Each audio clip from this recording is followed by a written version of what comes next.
Allied leaders have just met to address the gravest threat to Euro-Atlantic security in decades. I invited NATO's close partners, Finland, Sweden and the European Union, to our summit because this crisis affects us all. Russia has shattered peace in Europe. The people of Ukraine are fighting for their freedom in the face of Russia's unprovoked invasion. We deplore the tragic loss of life, enormous human suffering and destruction. Our thoughts are with those killed, injured and displaced. We call on Russia to stop this senseless war. Immediately cease its assaults, withdraw all its forces from Ukraine, and turn back to the path of dialogue and turn away from aggression. The Kremlin's objectives are not limited to Ukraine.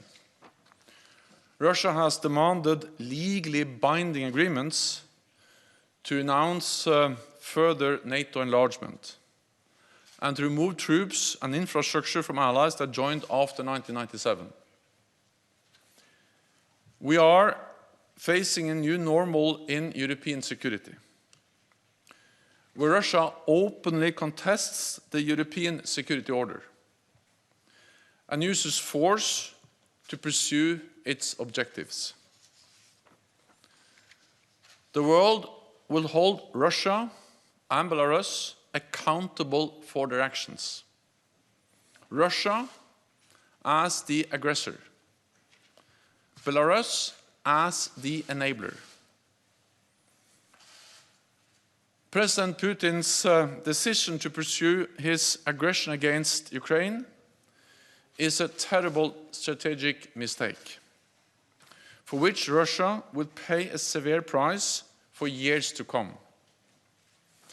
NATO allies and the European Union have already introduced significant sanctions,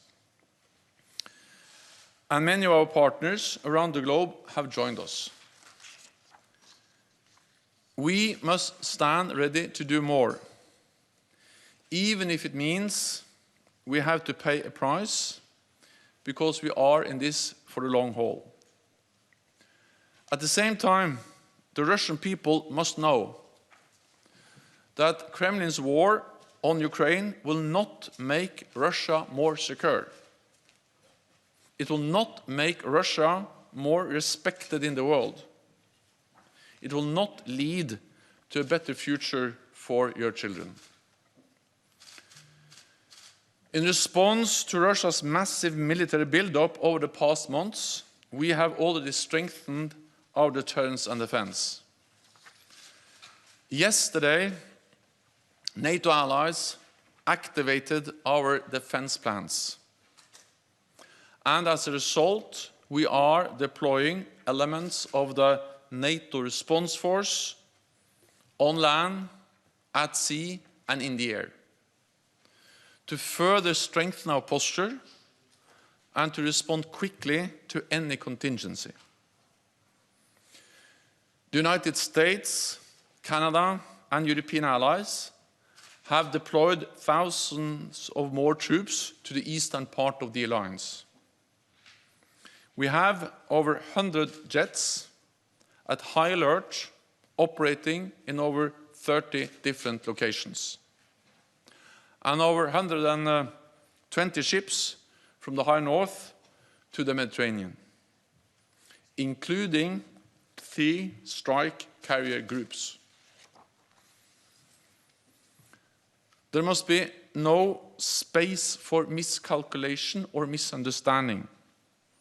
We will do what it takes to protect and defend every ally and every inch of NATO territory.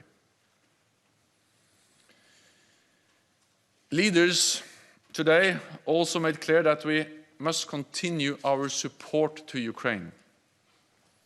The Kremlin is trying to make NATO and the EU provide less support to our partners. So our collective answer must be more support to countries like Georgia, Moldova, and Bosnia-Herzegovina, to help them succeed with their democratic reforms and pursue the path that they have freely chosen. More than ever, this crisis demonstrates the importance of North America and Europe standing together in NATO. There is no security in Europe without a strong transatlantic bond.